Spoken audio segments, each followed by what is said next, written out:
जय माता दी मेरे प्यारे दोस्तों, स्वागत है आपका हमारे चैनल में गुरु से मार्गदर्शन। दोस्तों, क्या आप सब भी यह गलती कर रहे हैं? पितृपक्ष चालू हो गए हैं और अगर आप भी ये गलती कर रहे हैं तो बिल्कुल भी आपको ऐसी गलती नहीं करनी है, क्योंकि कुछ चीज़ें ऐसी हैं जो हमें पितृपक्ष में नहीं खाना चाहिए। हमारे पूर्वज उससे रुष्ट हो जाते हैं, नाराज हो जाते हैं और आपको उनकी जो है दुआएं या कहते हैं आशीर्वाद नहीं मिलेंगी। तो दोस्तों, पितृपक्ष में नहीं खानी चाहिए मूली। मूली सहित कुछ चीज़ें ऐसी हैं जो आपको पितृपक्ष में भूल कर भी नहीं खाना चाहिए। लोग जानते हैं सिर्फ मांस और मदिरा का सेवन ना करें वही ठीक है, लेकिन ऐसा नहीं है। मांस मदिरा के साथ साथ आपको कुछ ऐसी चीज़ें हैं जो हम रोज़ की ज़िंदगी में खाते रहते हैं, लेकिन इस समय आपको अगर अपने पूर्वजों को खुश करना है तो यह चीज़ें खाना बिल्कुल बंद कर दीजिए। दोस्तों, आज हम बताने जा रहे हैं आपको कि जैसे कि पितृपक्ष की शुरुआत हो गई है और इसका समापन 14 अक्टूबर को होगा, यानी कि 29 से या 28 से जैसा कि आप चल रहे हैं लेकर तो चालू हो जाएंगे। उसके बाद 14 अक्टूबर 2023 को इसका समापन होगा।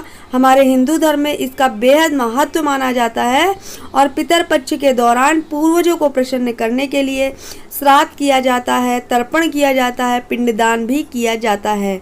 मान्यता यह भी है कि इस दौरान पूर्वज जो हमारे होते हैं धरती लोक पर आते हैं और अपने परिवार वालों को आशीर्वाद भी देते हैं। दोस्तों, अपने परिवार वालों को आशीर्वाद देने के अलावा अगर आप इन दिनों जो 16 दिन तक चलने वाले पितृपक्ष होते हैं इसके दौरान अगर आपने खाने पीने को लेकर कुछ नियम बता रहे हैं हम, वो अगर वैसे ही चलेंगे तो बहुत अच्छा है, वरना आपके पूर्वज आपसे हो सकते हैं नाराज। तो दोस्तों, अगर आप चाहते हैं कि आपके पूर्वज पितृपक्ष में नाराज होकर ना जाएं तो ज़रूर इन चीज़ों को मानिएगा और ऐसा ही करिएगा। तो 16 दिन जो हैं पितृपक्ष के, इसमें खाने पीने के बहुत सारे थोड़े से नियम हैं, वह आप पर लागू होते हैं जो अपने पूर्वज को खुश करने के लिए बहुत ज़रूरी है, जिनका पालन आपको ज़रूर करना चाहिए। अगर आप इन नियमों का पालन नहीं करेंगे तो आपके पितृ यानी कि पूर्वज जिनका देहांत हो चुका है उन्हें हम पितृ मतलब पूर्वज कहते हैं और वो आपसे नाराज हो सकते हैं। इसके साथ ही आपको आर्थिक तंगी का भी सामना करना पड़ सकता है। तो चलिए जानते हैं वो कौन सी ऐसी चीज़ें हैं जो कि आपको पितृपक्ष में नहीं करना चाहिए। दोस्तों, बहुत सी चीज़ें ऐसी होती हैं जिनको पता भी नहीं होता है और वो लोग करते हैं, लेकिन ऐसा बिल्कुल भी नहीं करना है। सबसे पहले तो आपको लहसुन प्याज खाना बंद कर देना चाहिए। दोस्तों, शास्त्रों की माने तो पितृपक्ष के दौरान लहसुन और प्याज से दूर रहना चाहिए, क्योंकि लहसुन और प्याज को तामसिक भोजन माना गया है और धार्मिक अनुष्ठान के दौरान इन चीज़ों का सेवन वर्जित है। इसलिए पितृपक्ष के दौरान लहसुन प्याज का सेवन आपको बिल्कुल भी नहीं करना है। जो ये 16 दिन चलते हैं तो इसमें आपको लहसुन प्याज छूना भी नहीं है। तो दोस्तों, ये तो पहला पॉइंट रहा, इसको आप बिल्कुल गांठ बांध लीजिएगा कि आपको लहसुन प्याज छूना भी नहीं है, खाना तो दूर की बात है। अब दोस्तों, आपको हम बता देते हैं दूसरी चीज़ क्या है। कुछ लोगों को यह चीज़ पता होती है और कुछ लोगों को नहीं पता होती है, तो हम सभी से जाने अनजाने ये सारी गलतियां हो जाती हैं। दोस्तों, अब दूसरी बात है, शास्त्रों के अनुसार पितृपक्ष के दौरान चने का सेवन भी नहीं करना चाहिए। इतना ही नहीं, पितरों को श्राद्ध में चने की दाल, चना, चने का सत्तू और बेसन की मिठाई अर्पित नहीं करना चाहिए। अगर आप अपने पूर्वजों की पूजा अर्चना कर रहे हैं, उनकी श्राद्ध कर रहे हैं, तर्पण कर रहे हैं, तो उसमें बेसन वाली जो मिठाई होती है आपको बिल्कुल भी नहीं लगाना है उसमें।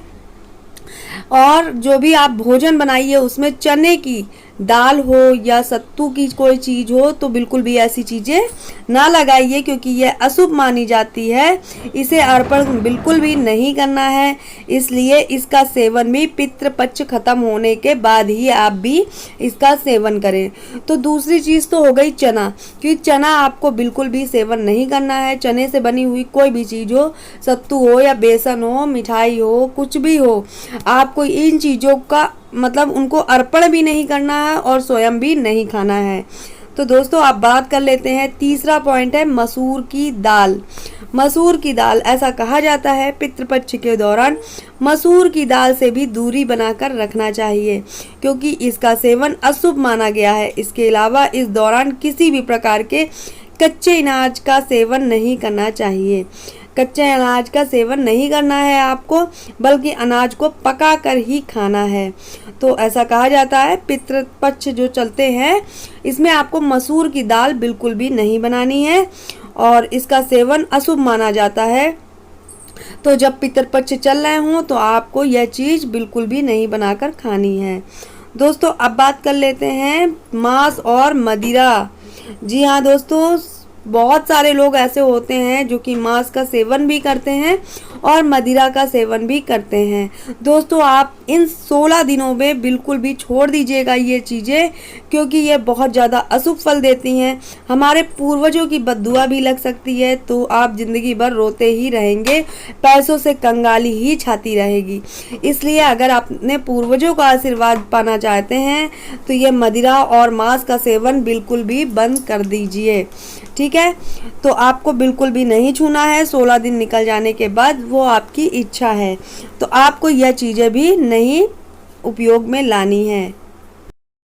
तो दोस्तों आप बात कर लेते हैं कंद वाली सब्जियां। पितृपक्ष के दौरान मूली हो गई, अरबी हो गई जैसी कंद वाली सब्जियों को खाने से बचना चाहिए।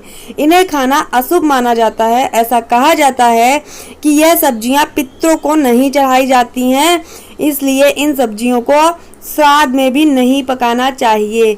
अगर आप श्राद्ध करते हैं तो इन सब्जियों को बिल्कुल भी ना पकाइए और ना ही उन पर चढ़ाइए। तो दोस्तों इन चीज़ों को आप बहुत गौर से देखिएगा कि क्या क्या चीज़ें हमने बताई हैं, वह चीज़ें बिल्कुल भी पितृपक्ष जैसे 16 दिनों के होते हैं तो आपको इन चीज़ों को बिल्कुल भी वर्जित है, इन चीज़ों को नहीं करना है। दोस्तों अगर आप चाहते हैं कि आपके पूर्वज आपको अच्छा आशीर्वाद देकर जाएं तो आप इन चीज़ों को बिल्कुल भी मानिएगा और बिल्कुल भी बिना स्किप किए हुए ये वीडियो पूरा देखिएगा कि आपको और क्या क्या नहीं करना है। दोस्तों यहाँ पर जितनी बातें हमने बताई हैं अभी तक खाने पीने की ही बताई हैं कि आपको पितृपक्ष के दौरान क्या चीज़ें नहीं खाना है। दोस्तों अब बात कर लेते हैं कि आपको पितृपक्ष जो कि 16 दिनों के होते हैं तो आपको खरीदारी भी नहीं करनी है। अब आपको हम बता देते हैं कि आपको कोई ऐसी नई चीज़ें नहीं खरीदनी है, ना ही कोई शुभ मंगल कार्य करना है, जो कि हमारी पूर्वजों की जो आत्माएं हैं धरती लोक पर रहती हैं। और ऐसे समय में आप पितरों को नाराज या दुखी करने वाला कोई भी काम मत करिएगा। तो जितने ही 16 दिन चलते हैं तो आपको ना ही कोई नई चीज़ खरीदनी है, ना ही कोई मंगलिक कार्य करना है। नई चीज़ का मतलब है कपड़े लत्ते बिल्कुल भी नहीं खरीदना है, गहने नहीं खरीदना है, नई बाइक, नया मकान, ये सब बिल्कुल भी नहीं खरीदना है।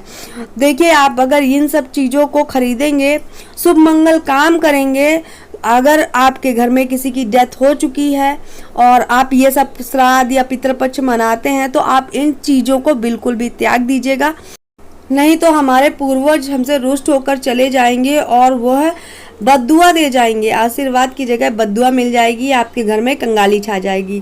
तो दोस्तों इन पूर्वजों को नाराज होने से रुपए पैसे का बहुत ज़्यादा महत्व है कि आपके जीवन में कंगाली छाने लगेगी। अगर उनका आशीर्वाद मिलेगा तो आप पैसों से भी धनी बन जाएंगे। तो दोस्तों इन चीज़ों को बिल्कुल वर्जित है, मत करिएगा। और फिर मिलेंगे हम अगली जानकारी के साथ, तब तक के लिए जय माता दी, स्वस्थ रहिए, अपना ख्याल